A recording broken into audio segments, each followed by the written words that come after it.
this time, as we prepare ourselves to listen to your words, Ginoo nga ang Ginoo ng Espiritu, ang Espiritu Santo, may amo iyan ng adlaw, kung muskutan karon, the Holy Spirit, ang imong gifts ng puso na tao. Kini mong gifts Ginoo, gikinahanglan kaayo kini sa among kinabuhi. In Jesus' name, Amen. Amen. So, gifts of tongues. Diverse kinds of tongues. This is the gift of the Holy Spirit. Gasa ni sa Espiritu Santo. Okay. Now, let's focus on another gift of the Holy Spirit, diverse kinds of tongues. It must be noted that this is the only gift that was not in operation until the day of Pentecost, according to Acts chapter 2. And gifts of tongues, o diverse kinds of tongues, o ang pagmanutik nga nila, nagsugod naman kini sa Acts chapter 2. Okay? Narinig mo isa na. Acts chapter 2, sa the day of Pentecost. Sa adlaw sa Pentecostes. Fiesta sa mga Hudyo, adlaw sa mga Hudyo. Now, doon ay tutulog ang mga rason nga nung magikinahanglan yun kinigitawag o gifts of tongues. Ngayon ka nga, pastor, wala din ko anak. At hindi man ka magkabuot kay ang muhatag, ito mga maghahatag. Ikaw ito kung pananglitan, nag-aanak ko gasa si Brad Benji, hindi siya mabuot sa akong gasa. Kaya alam-alam niya siya, pastor ka ng gasa na pastor ka ng motor na in-max. Hindi ka kabuot sa akong ihatag mo. Ang hindi ko sabot, dinhin mo kayo simulan. Ang gasa, pag-ihatag para kanimo, pagbuot ka na siya sa magpahatag. Remember, ang gifts, dili ka mo ay nagbuot nini, pero nangandoy ka. Amen. Amen. Pangandoyo mo ang mga gasa. Ikikot ako pananglitan, nangandoy ka cellphone. Pero wala ka man yung pagkapawan-pagod mo, doon na ihatag din mong cellphone. Wala din mo damha. Pero di pangandoy mo, wala ka magbuot na tagaan ng cellphone, itagaan ng cellphone sa maghahatag diha mo. Mausap ang Holy Spirit, mao'y nagbuot sa paghatag, yan kung angayan na magadagaan. Tulong ka mga rason, mga kaisunan, nga nung ang ikinahanglan yun, na ang Kristohanon magsultig mga niya. Kanan, speaking in tongues. Na may taan sa ubang mga grupo, hindi ko man nga, wala na rin sa panahon pa rin sa mga apostoles. Di ba? O panahon pa rin sa Pentecostes. O panahon pa rin ni Apostol Pablo. No, mga kaisunan, ang Biblia nagsulti, hangtod karon, the gift of tongues is still in operation. Okay? Amen. So, mga kaisunan, first of all, the gift of tongues, the first reason why the diverse kinds of tongues is given to the Christians sa mga Kristohanon ngayon na pagkatagaan. First is, the gift of tongues is a supernatural sign. Kini nga maong rason una sa kanang mga kaisunan, this is, itawag kini siya og supernatural sign. 1 Corinthians 12:10 sa atong teksto, to another diverse kinds of tongues. Okay, atong usahon ang sulti ni Ginoong Hesus. Mark 16:17. Okay, Mark 16:17. Kung sa'y giningon sa balaang sulatan, kini nga mahong supernatural sign Pagisugo niya ang iyang mga disipulo sa pagpaglakaw. Kung sa anong maglakaw man, aron sa pagsangyaw. Kung sa may sangyawan, ang Ebanghelyo. Kung sa bagong Ebanghelyo, maayong balita. Kung sa man ang maayong balita, mahitungod sa kinabuhi ni Jesus, sa iyang pagkatao, sa iyang pagpapakamatay, dito sa cross, kung ang iyang pagkabanhaw. Maunay gitawag o Ebanghelyo.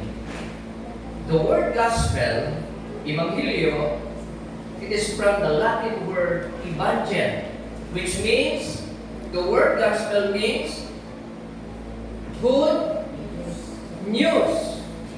Amen? Ang good ipasabot sa Ebanghelyo, maayong balita. Okay? Now, koreksyonan. Ano ning karon?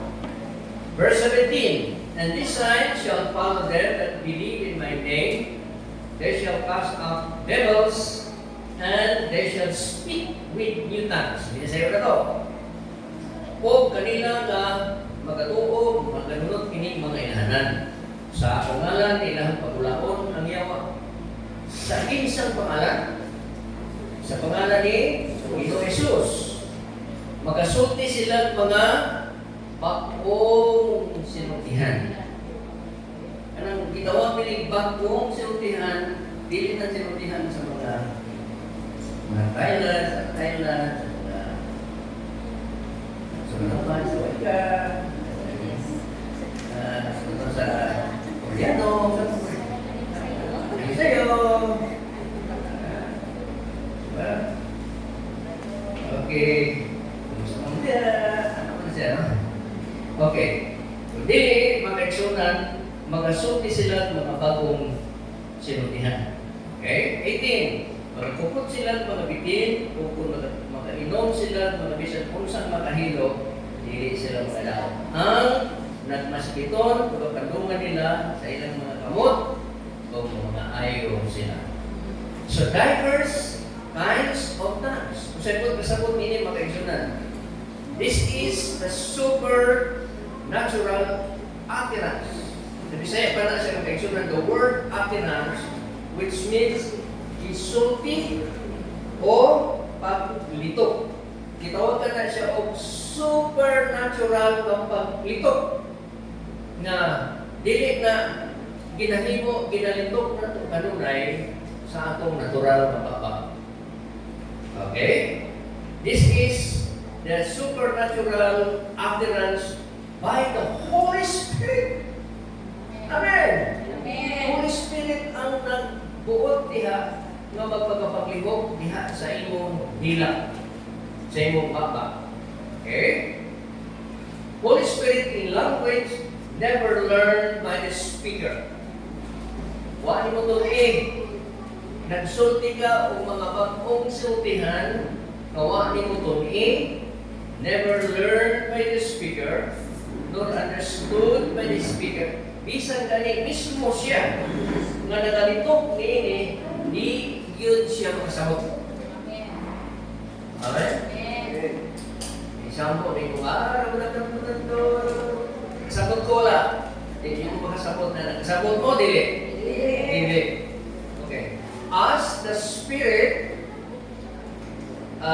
gave them utterance. Mga kaigsunan, doon na tayo kahulugan, mga kaigsunan. Nganong yun, nagkikinahanglan nga ang mga Kristohanon, musultig mga dila, mga kaigsunan. Makita na ito dinhi nga ang hinungdan, mga kaigsunan. Kung sa dili ka na, padayon mo sa nato din.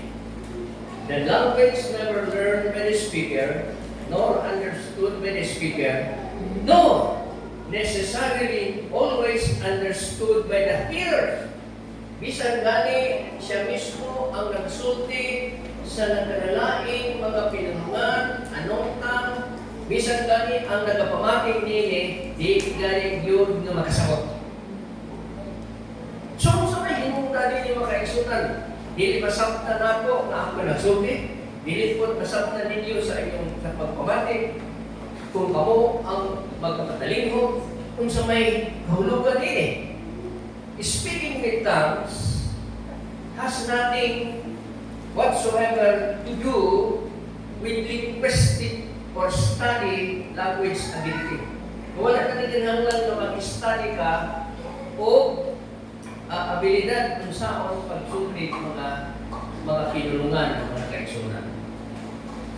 Kasi siyempre, hindi siya kuha na ito nga, papunta ikaw ng Thailand, parang pinakabupunta ng Thailand, ito ang ito luwag, hindi ko kusabog yun. Kaya nung tanawan siya sa tuwa, sa cellphone niya, wala yung good morning, sa mga Thailand. So, mga kaigsunan, ang speaking in tongues, it has nothing to do with the mind. Wala na diha sa imong mind. Remember? Or the intellect of man. Sa tuwag ko sabot mga kaigsunan, kung sa tayo ko sabot ini, wala ni sa atong abilidad sa pagsulti, wala ni sa abilidad sa atong mga dila, nga kita nagkatunta, wala ni sa atong pangunahuna, wala ni sa atong intellect. It is a vocal miracle. Milagro ni siya mga kaigsunan. It is a vocal miracle of the Holy Spirit. Diba? It is a vocal or vocal miracle of the Holy Spirit. So it is a supernatural. Kung magsulti ka nini mga kaigsunan, something happened to you. Something happened to you. Okay. Wala na sa tawanon, wala na rin mong istulahan, pero buhat ka na siya, milagro ka na siya sa kitawag o vocal miracle of the Holy Spirit. Ini bergantung na kayo impresyonan, alam sa mga alam ninyo. Laon na kayo nila. Pero kung pamahating na ninyo, ang nasabtan ninyo, kung hindi mo makasabot, pumunta na ako niya, dito ta, pumunta na ako niya, unsay ito sa buti. Mautoy number 1 mga kaigsunan, supernatural ability by the Holy Spirit. Now, ikaduhang rason, ating mga kaigsunan, tongues o dila is the evidence of being filled with the Holy Spirit or the Spirit. Kung sa'yo ay, ang mga dila, ang pagsuktik mga dila, ebidensya na siya puno sa Espiritu Santo. Na ay mga pruebas Biblia, pag-eksunan. Buhatan ko 5 ka pruebas Biblia, aron dili na to ni mahimong tinumutungo nga mga pulong, kung dili, gikinahanglan yun ang mga Kristohanon magsulti mga dila diha kanang gitawag nila unknown tongue. 3 of the evidence that there are 5 recorded instances where believers receive the Holy Spirit. Number 1, Acts chapter 2, verse 1 and 2. The day of Pentecost. Pilang katao to? 120 people at the upper room dito sa taas na lawak sa upper room sa Jerusalem. O niya, appeal na dito ang mga 11 ka mga apostoles. Ano mong sermon? Kasi Judas, patay na. 11 na lang. So, ang 11 ka mga tao, mga apostoles, kaupat sila sa 120 ka mga tao. Kung basahon niyo ang Balang Kasulatan, these were men and women, including Mary, si Maria, the mother of Jesus, gathered in the upper room on the day of Pentecost. They were filled with the Holy Ghost and spoke in tongues as the Spirit gave them utterance. Kung silang 120 ka mga tao na dito ibabaw sa taas na lawak sa usa ka building, 120 ka mga tao, o silang tanan na nagpanulti o mga bagong mga sinultihan. Kung silang tanan mga kaigsuonan na puno sa balaang espiritu. So, speaking in tongues, mga kaigsuonan, sign ka na siya na puno ka sa balaang espiritu.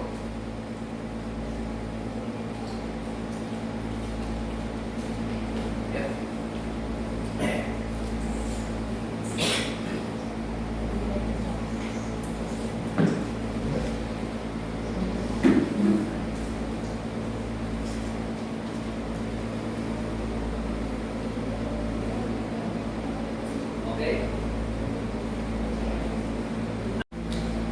Letter D.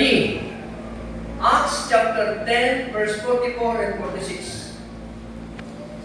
Sa balay ni Cornelius and his household. Si Cornelius, dili Hudyo. Si Cornelius, usa ka hintil nga hiniram sa mga sundalo. This incident occurred years after the day of Pentecost.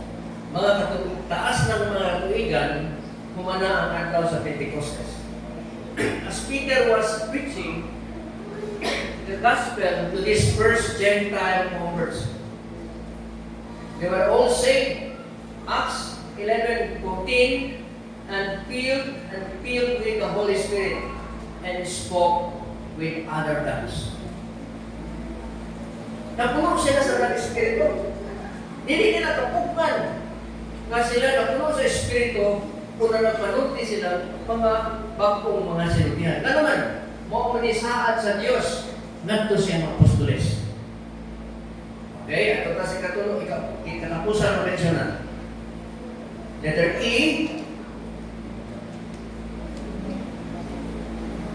Acts chapter 19, verse 1 to 7. Dito sa usa ka lugar sa Episo, the Ephesian disciples, this incident occurred many years after the day of Pentecost. These Ephesian disciples were saved and baptized in the name of Jesus after Paul explained the gospel to them. When Paul laid their hands, they were immediately filled with the Holy Spirit and spoke with tongues.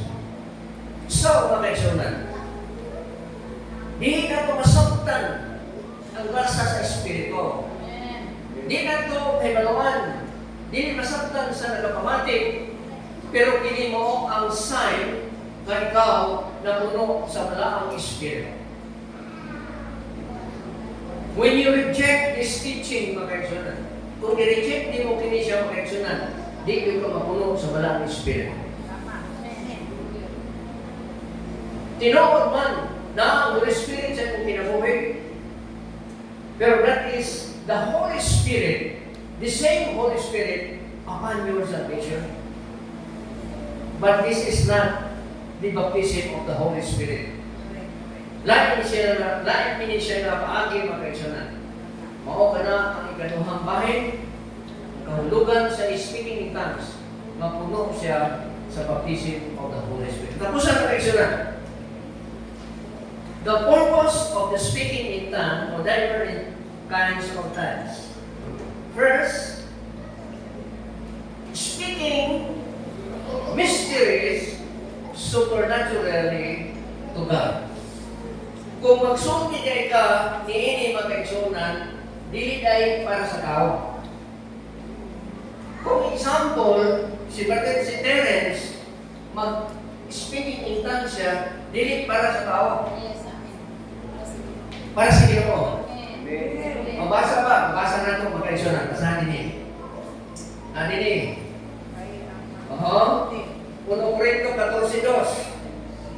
Ay ang pagpanagsulta, nagkapanulting mga nila, nagasulti dili nato sa mga tao, kundi sa Diyos.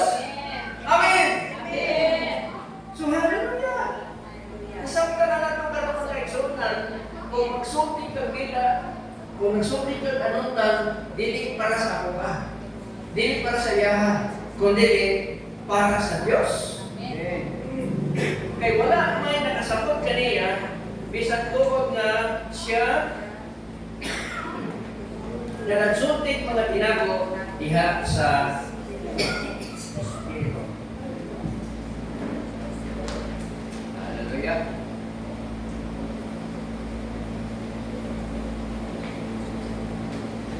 Okay, number 2, letter B. Magnifying God. When you speak in tongues, you magnify God. Kung saan ka nag-magnify, makiksunan? Magnify sa Pinisaya. From the word magnifying glass. Magnify ka na. Kung kuha ka itong more speaking, kamay ka letra niya, utanin mo itong magnifying glass. Muda po siya. Linti ba? Linti daw? Dili linti ka? Linti. Oh. Oh. Hindi niyo maglaro, butang to niyo muda ko na ang litra. So kung ang usa ka tao, kasama na itong Biblia, Acts chapter 10, verse 45-46, ang mga magtutuong may circumcision. Isa man ay katong mga Hudiyo.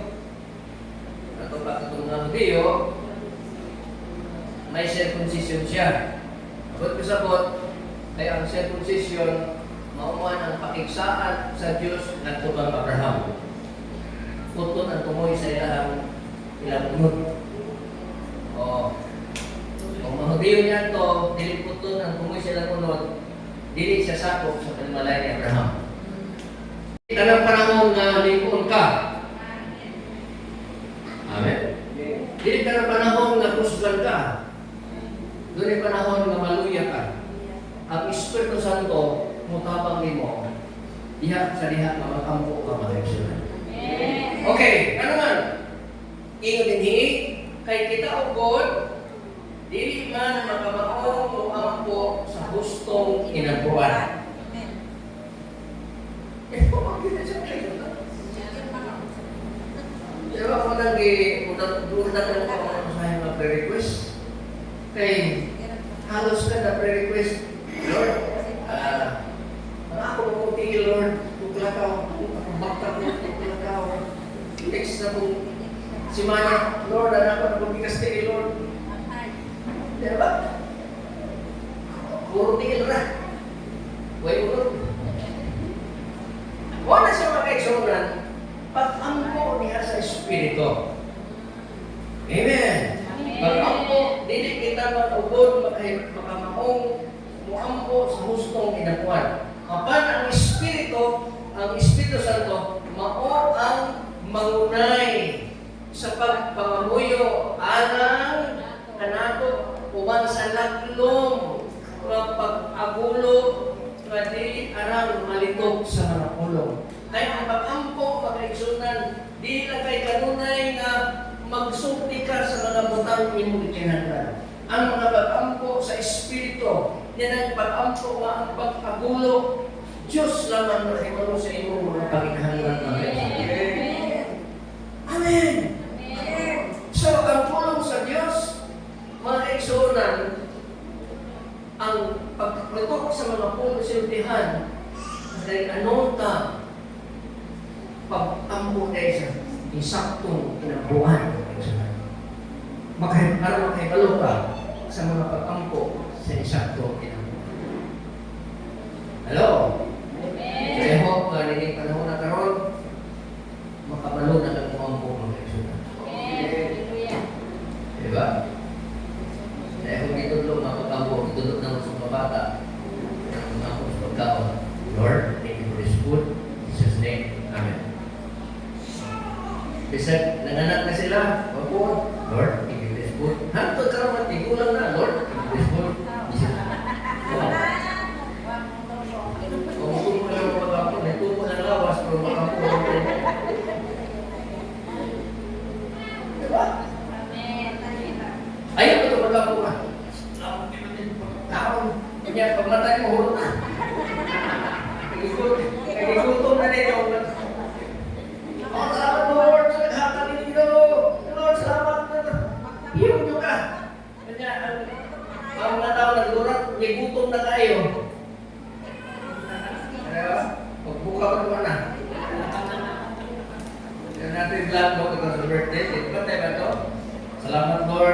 niya sa kumbahan ng Ginoo.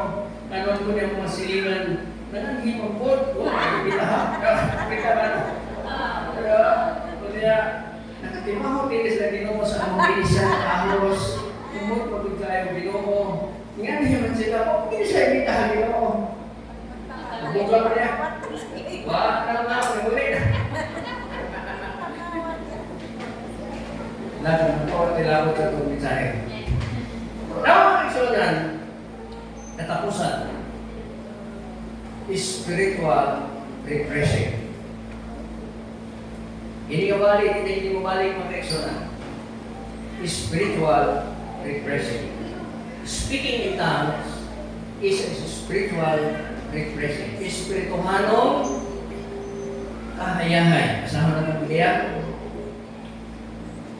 Isaiah 28:12. Kanila mingon siya, kini mao ang pahulay. Okay? This is rest. Mao kini ang pahulay. Asa ka mo pahulay? Diha sa Ginoo. Diha sa Dios, Dios Espiritu Santo. Kini mao ang pahulay. Hatagin ninyo o pahulay siya ng ikapuyan. Kung sabi niyo sa balang kasulatan, come unto me, all that labor and heavy laden, and I will give you rest. Doon kamong tanan ng ibukatan o ikapuyan kay papahulayon kamo. Amen. Kinahanglan doon na kay rest in peace. R.I.P. So, hindi pa na, ang RIP, dito pa na simenteryo. Restaurant nindot na pastor meeting. Rest in peace.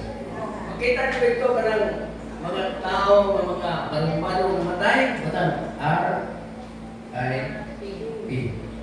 Rest in peace. Ginawa ka ng rest sila. Okay. Ang tinuod na pahulayan na sa Ginoo. Natagi silang pahulay, siya nga kinakuyapan. Kini mao ang nakapahayahay. Refreshing. The Holy Spirit mao ang refreshing. Amen. So, I hope mag-eksunan amo ko'y record din tanan kung wala niyo makuha dahil mag-eksunan natin record niya na tanang mga wali na to doon natin record na hinaot ko magpili makabalikon sa akong pag-alangan sa Ginoo. Kasi hindi kong balik ang Ginoo sa hindi pa mo paputang panahon sa katapusan magbalik punta. Amen? Dili ka katong atong mga inapuan na Lord, give me. No. Kan ako namin, wala ba? Why give you? Puro na give me. Diba? Why hatag ko din? Puro na tayo. Wala siya proteksyonan. And with every gift of the Spirit, the gift of tongues operates only as the Spirit wills. Mo-operate naman kini ang gift of tongues depende sa lihok sa malaang Espiritu. Kung wala kay ibato, wala kay lihok sa malaang Espiritu, ayaw ipagpapagos. Amen. Amen. Ayaw ipagpapagos.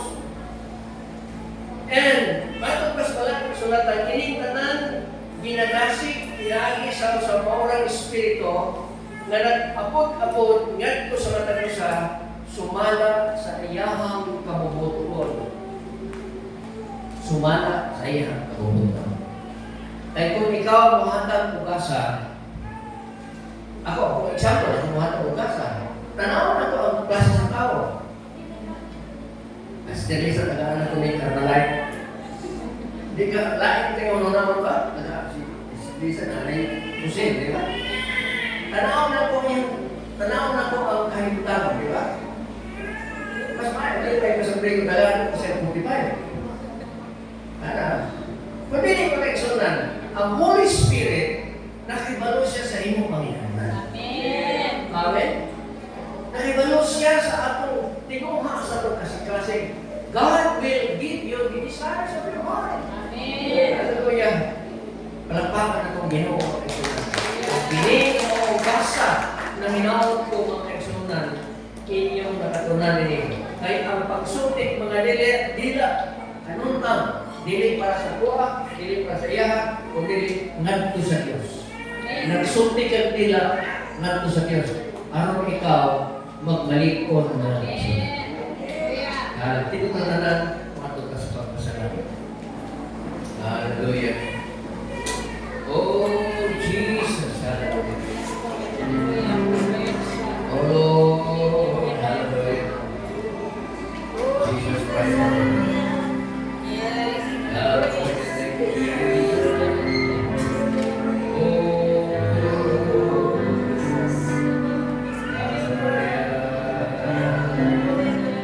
Say hallelujah. Hallelujah.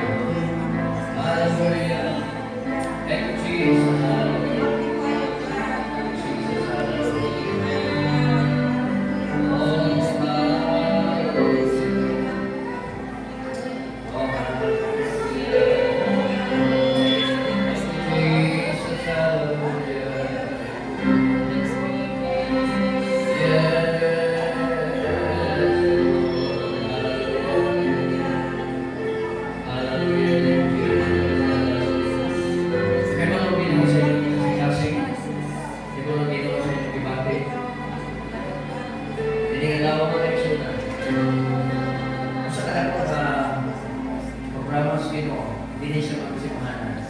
Sayang si mga kita tanan.